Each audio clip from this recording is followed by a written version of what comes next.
Tyler Bennett had never imagined his life would become this complicated when he signed up for the Interstellar exchange programs. The apartment was supposed to be temporary housing while he completed his engineering certification on the orbital station above Earth.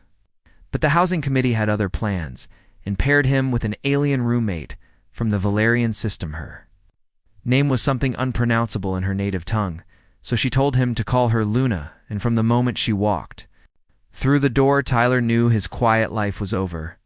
Luna stood nearly 7 feet tall, with skin that shimmered between deep violet and soft lavender, depending on the light, and her eyes were large and golden like twin suns that seemed to see straight through him, and her hair, if it could be called that, flowed like liquid silver down her back, moving with a life of its own. Wore clothing that seemed to shift and adapt to her movements, made from some material that looked like woven starlight. And Tyler tried very hard not to stare, but it was impossible because she was the most beautiful and terrifying thing he had ever seen. The first week passed in awkward silence as Tyler tried to maintain some semblance of normalcy while sharing his space with someone who seemed to exist on a completely different wavelength than Luna.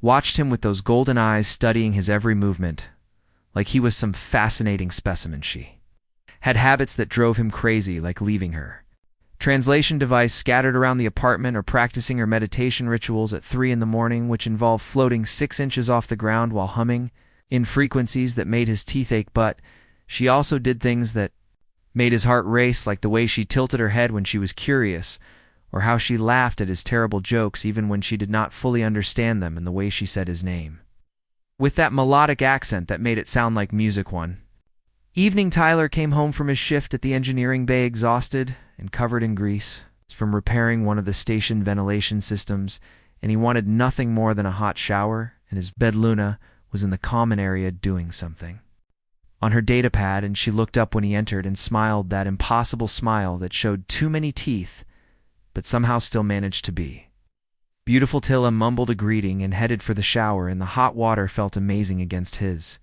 sore muscles, and he stood there for longer than necessary, just letting the steam and heat work out the knots in his shoulders. When he emerged wrapped in a towel, he found Luna standing in the hallway outside the bathroom, and she was holding his favorite shirt, the one he had been looking for all week.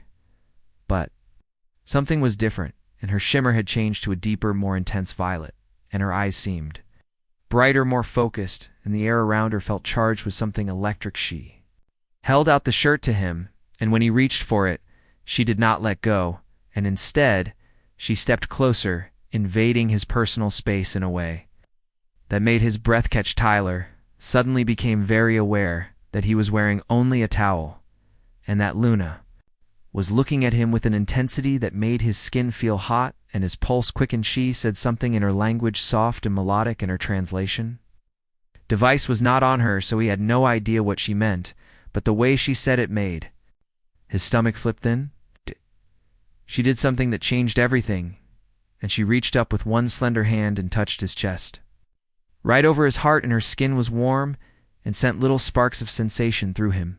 Tyler froze, unable to move or speak, as she traced a pattern on his skin, and her fingers were gentle but deliberate. And she was watching his face, studying his reaction with those brilliant golden eyes. He knew he should step back, should say something, should do anything other than stand there like an idiot, but his brain had stopped functioning, and all he could do was feel Luna leaned closer, and her face was inches from his, and he could smell something sweet and exotic, like flowers that did not exist on Earth, and her breath was warm against his skin. She whispered something else, and this time he caught one word that her translator had taught him weeks ago, and it meant beautiful or precious or something close to that. His heart was pounding so hard he was sure she could hear it, and her hand was still on his chest, right over his racing pulse, and she had to know what she was doing to him. Then she smiled again, that devastating smile, and stepped back and handed him his shirt like nothing had happened, and walked away, leaving him standing in the hallway, dripping and confused and more turned on than he had ever been in his life. Tyler spent the rest of the night in his room, trying to make sense of what had happened, and trying to convince himself that it was just a cultural misunderstanding, and that Luna probably had no idea how her actions affected him. But he knew that was a lie, because the way she had looked at him the way she had touched him was too deliberate, too intentional, and she knew exactly what she was doing. The next morning, Tyler tried to act normal, but Luna seemed to find the whole situation amusing, and she kept catching his eye and smiling like she had a secret. She started doing little things that drove him crazy, like brushing past him in the narrow kitchen when there was plenty of room, or leaning over his shoulder to look at his work tablet, and her hair would fall forward and tickle his neck. Tyler tried to ignore it, tried to focus on his studies and his work. But it was impossible, because Luna had somehow gotten under his skin and into his head, and he could not stop thinking about her. One afternoon, he came home early and found Luna in the living area doing her stretching exercises, and she was wearing even less than usual, just a thin wrap that left very little to the imagination. Looked up when he entered and smiled and patted the floor next to her, an invitation, and Tyler knew he should refuse, knew this was dangerous. But he found himself sitting down anyway. Luna guided him through the stretches, speaking softly in her language and occasionally switching to English when she needed to explain something, and her hands were on him, adjusting his posture, helping him into the positions. Her touch was electric, and every point of contact between them felt like fire, and Tyler was trying so hard to maintain control to keep his reactions in check, but it was a losing battle. Luna must have noticed, because she leaned in close, her lips near his ear, and whispered something that made his whole body tense, and even without translation, he understood the intent.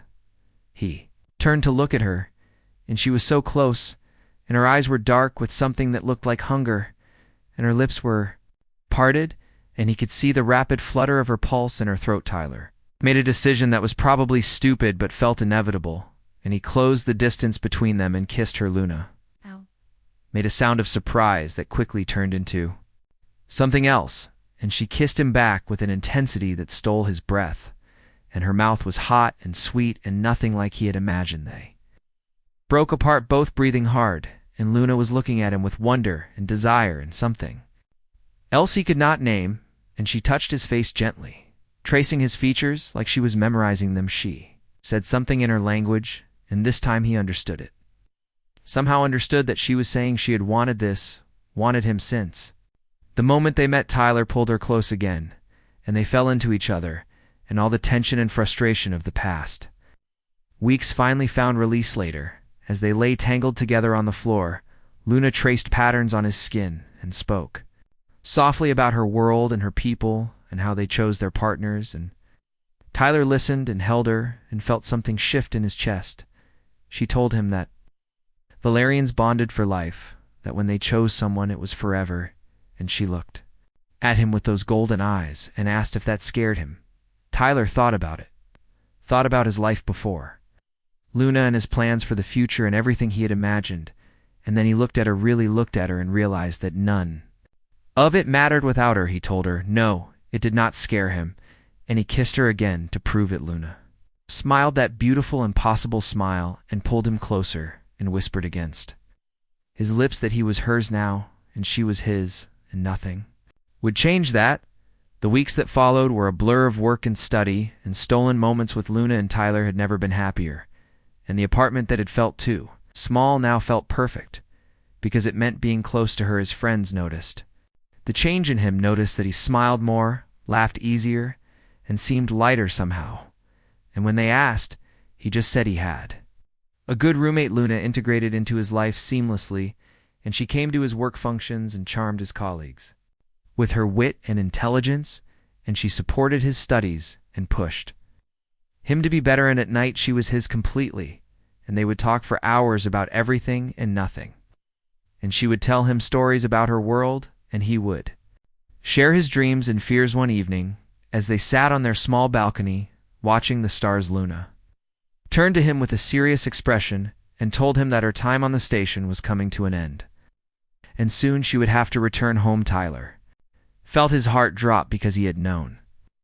this was temporary, had known from the start, but he had let himself forget, had let himself hope. Luna saw his expression and took his hand and told him that she did not want to go without him, and that if he wanted he could come with her to Valerian and be with her there. She said her people would accept him, would welcome him, because he was hers and she was his, and that was all that mattered.